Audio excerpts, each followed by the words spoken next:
Здравейте, казвам се Боряна Лекова, на 29 години съм, от България и в момента работя като инфлуенсър. Моята операция беше преди точно 2 години и вече може да се види пълния резултат от процедурата. Реших да си направя операцията, тъй като имах проблем с синузита и имах голяма гърбица на носа, която доктор Дилбер премахна успешно. Открих доктор Дилбер в социалните мрежи. В България той е един от най-популярните доктори. Направих доста голямо проучване и видях, че неговите резултати са най-добри и най-задоволителни.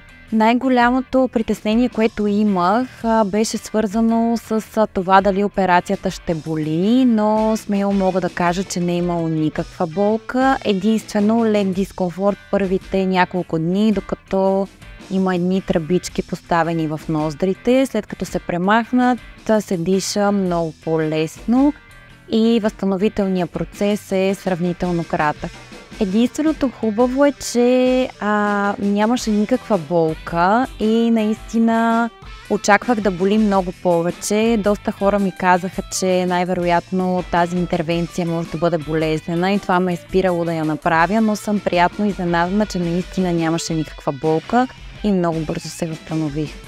След операцията се чувствам много по-уверена в себе си, тъй като харесвам новия си нос. Вече нямам проблем с синузита, който имах преди и това ме кара да се чувствам страхотно.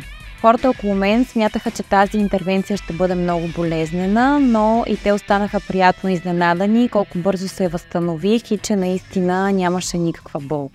Моят опит с доктор Дилбер започна още след първата ни консултация, след което той ми обясни какво ще се получи като краен резултат. Няколко месеца по-късно пристигнах тук в Истанбул, срещнахме се в неговия кабинет, направи ми 3D визуализация как ще изглежда моя нос и на следващия ден беше моята операция. Един ден беше болничния престой, наистина всичко мина безпроблемно. И мога да препоръчам доктора с 2 ръце, тъй като той е страхотен професионалист, има много добро отношение към своите пациенти. И ако някой все още се чуди и не е взел правилния избор, доктор Дилбер е най-добрият доктор в тази сфера. Разбира се, бих препоръчала доктор Дилбер, дори го препоръчвам постоянно. Всеки, който забележи, че имам ринопластика и ме попита кой е правил, смело мога да заявя, че доктор Дилбер е човекът, защото наистина той е страхотен професионалист с много добро отношение и съм много доволна от него.